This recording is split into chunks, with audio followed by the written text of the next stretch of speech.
의장님 안녕하세요. 뉴스핀 박서영 기자입니다. 먼저 새해 복 많이 받으시길 바랍니다. 네, 많이 받고 있습니다. 감사합니다.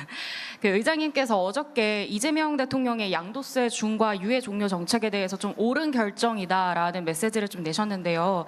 이재명 정부의 부동산 정책 방향성에 대해서 힘을 싣는 발언이다라고 일각에서 좀 해석을 하고 있습니다. 이에 대해서 좀 어떻게 생각하시는지, 지금 정부의 부동산 정책에 대해서 구체적으로 어떻게 평가하시는지 여쭙고 싶습니다.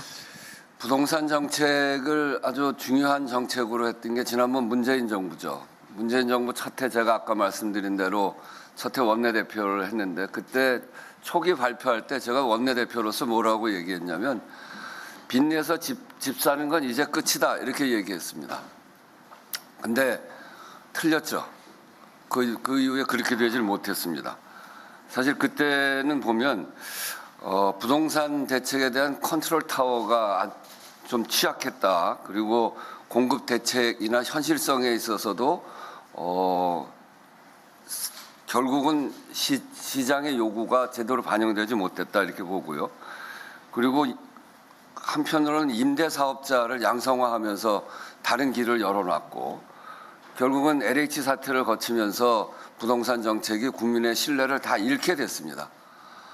가장 중요한 건 부동산 정책에서 가장 중요한 거는 정책에 대한 국민의 신뢰가 가장 중요한데, 그런 점에서 보면 이재명 대통령께서 최근에 하고 있는 그런 그 양도소득세 중과를 예정대로 하겠다, 이것을 아주 강력하게 강조하고 대통령께서 직접 이야기하시고, 그렇게 하는 것은 국민들의 이런 부동산 정책에 대한 신뢰도를 높이는데 매우 중요한 일이다라고 생각합니다.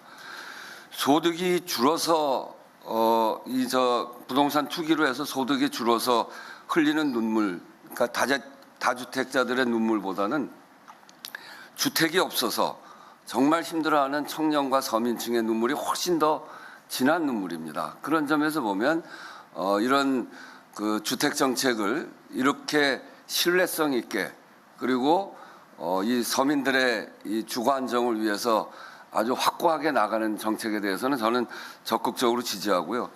저희가 그 입법조사처에서 최근에 우리 그 공동으로 같이 낸 이 불평등 문제를 바로 보면 이렇게 돼 있어요.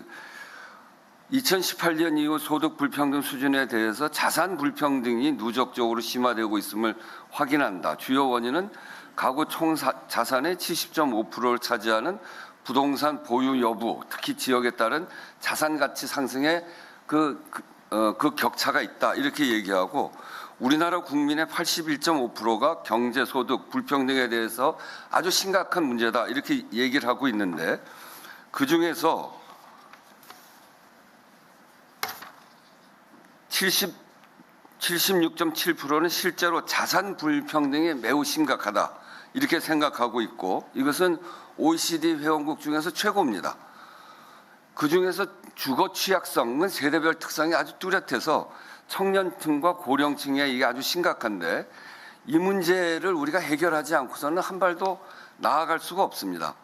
그런 점에서 보면 이번 양도세 중과 유예 종료와 같이 대통령이 강력한 조치를 취해가는 현 상황은 매우 잘하는 것이다.